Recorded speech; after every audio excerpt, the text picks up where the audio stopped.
Hello good morning students, class eighth. How are you? I think इस आप सभी अच्छे होंगे। तो दैट इज़ आज हमारा जो टॉपिक है वो है हीट जोन ऑफ द अर्थ।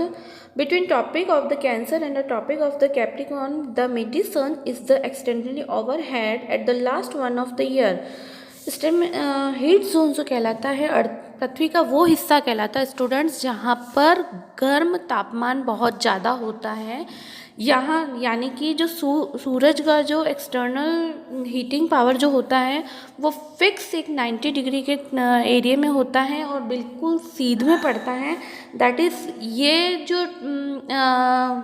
जो होता है ये पूरे ईयर में सिर्फ वन टाइम होता है, जिससे कि अर्थ का वो हिस्सा बहुत ही हीट जोन में कहलाता है। यानी कि सूरज का जो बिल्कुल डायरेक्शन है वो सीधा 90 डिग्री के एंगल में वहाँ का तापमान आता है और वो पृथ्वी के सिर्फ एक हिस्से को ही प्रभावित करता है जहाँ पर उसका फोकस रहता है। दैट इज़ जैसे कि सीधा सूरज का जो प्रेशर है वो सीधा 90 डिग्री के एरिया में आता है। तो दैट इज़ ऐसे एरियाज हीट जोन्स कहलाते हैं। This area therefore receive the maximum heat and is called torrid zone। अब क्या होता है स्टूडेंट्स, हीट जोन का मतलब तो आप समझ गए कि जिस पृथ्वी का वो हिस्सा जो बहुत ज़्यादा गर्म होता है, दैट इज़ उसके अलावा ये होता है जब ये सूरज का जो 90 डिग्री एंगल से जो वन ईयर का जो प्रोसेस होता है जिसमें सूरज का सीधा प्रकाश पृथ्वी के उस हिस्से को 90 डिग्री एंगल में क्रॉस करता हुआ जाता है, इसे कहते हैं हम टॉरिड जोन। ओके, नेक्स्ट हमारा आता है टॉरिड जोन का मतलब भी समझ गए, हीट जोन का मतलब भी समझ गए students. Beyond the topic of the Cancer and the tropic of the Capricorn, यानी कि अब मैं आपको बताऊंगी कि ये ट्रॉपिक जो है ये हमारी कर्क रेखा और मकर रेखा the middle sun never shines overhead. यानी कि ये जो ट्रॉपिक लेयर है ना, ये हमारी जो सन की जो शाइन और इसका जो प्रेशर जो तापमान गिरता है ना, मैंने अभी आपको बताया, वो सीधा हमारे ओवर हेड यानी कि हमारे सर की सीध में, यानी कि हम कैसे खड़े होंगे स्टूडेंट, हम खड़े होते हैं तो लंबाई में खड़े होते हैं ना, तो हम अभी हम लैटिट्यूड की बात करेंगे ना, तो लैटिट्यूड जैसे तो लंबाई में होता है। इट्स रे ऑलवेज फॉल स्लैंटेड, यानी कि ये सीधा 90 डिग्री लंबाई के अंदर हमारी ये चीज़ शो होती है, यानी कि सीधा प्रेशर पड़ता है हमारे। और आपको स्टूडेंट पता ही है, मैंने आपको पहले भी बताया है कि कैंसर और कैप्रिकॉर्न जो रेखाएं होती हैं वो तिरछी होती है, यानी कि बॉल की ग्राउंडिंग शेप में। लॉन्गिट्यूड की बात करेंगे तो लंबाई की बात करेंगे, यानी कि सीधा सट लैंग्वेज में आपको समझाऊं कि जब हम लैटिट्यूड की बात करेंगे तो आदमी सोया हुआ होता है, दैट इज़ सोए हुए की पोजीशन यानी कि आड़ा होता है।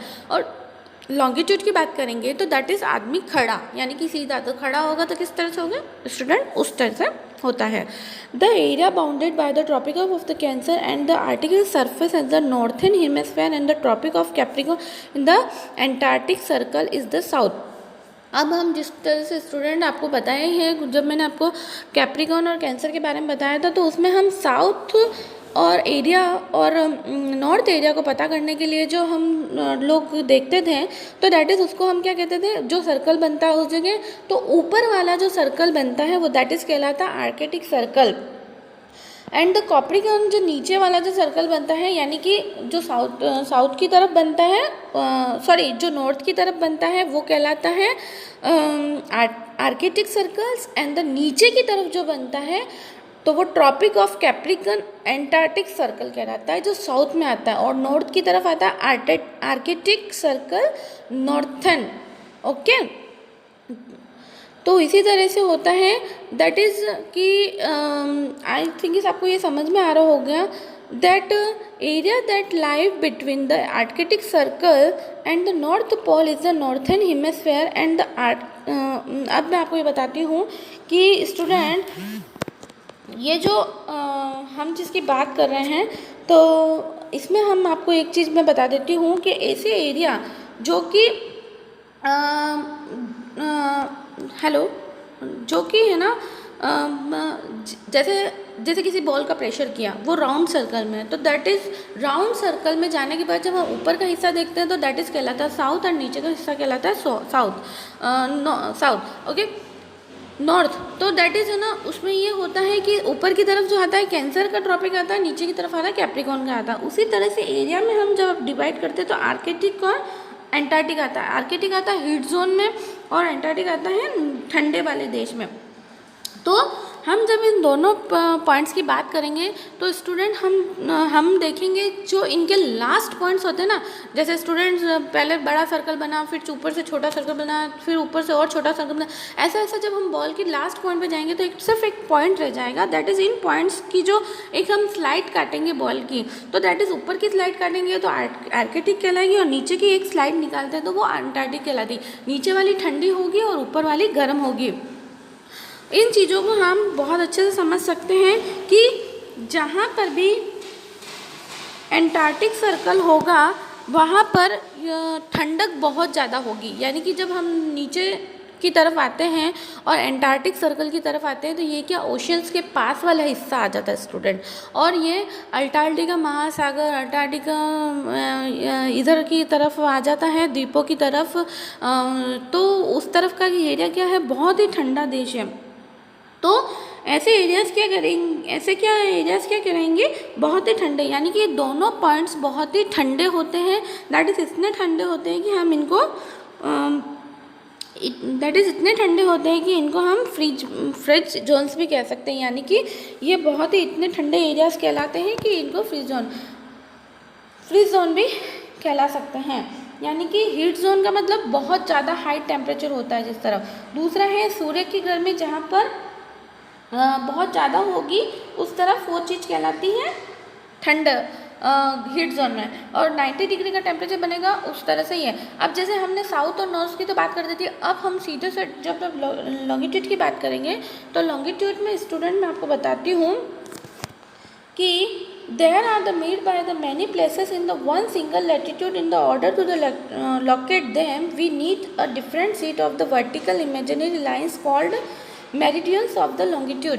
अब स्टूडेंट मैं आपको एक चीज़ बता देती हूँ कि जिस तरह से मैंने आपको एक चीज़ समझाई थी कि पहले क्या था लैटिट्यूड में कि आदमी सोया हुआ है और लॉन्गिट्यूड में आदमी खड़ा होता है, और इसके अलावा जब हम किसी पॉइंट से नीचे के पॉइंट तक लाइन घुमाते हैं तो दैट इज़ वो एक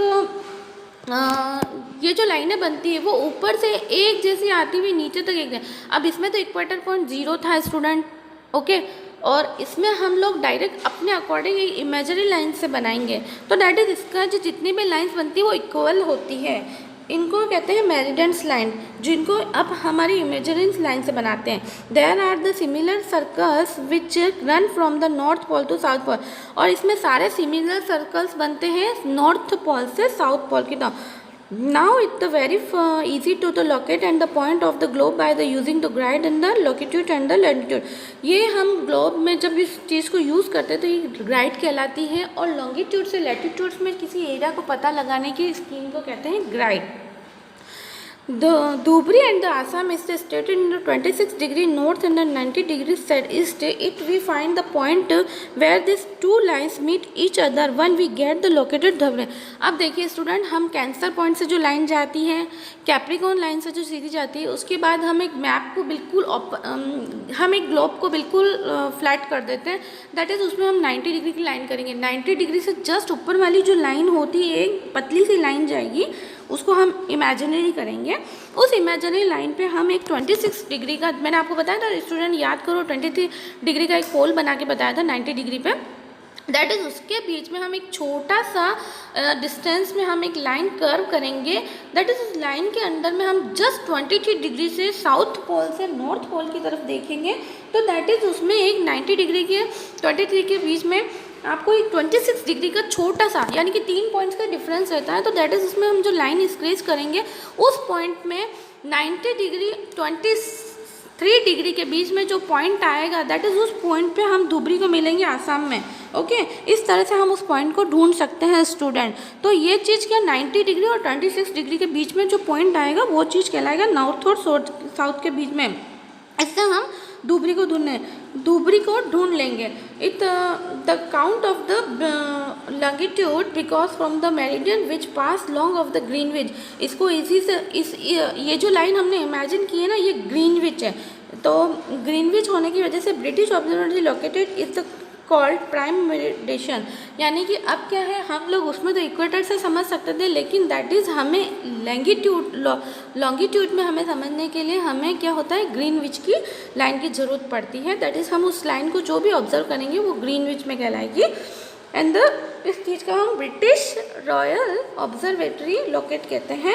it divide the earth into 2 equal lines of the eastern hemisphere to western hemisphere.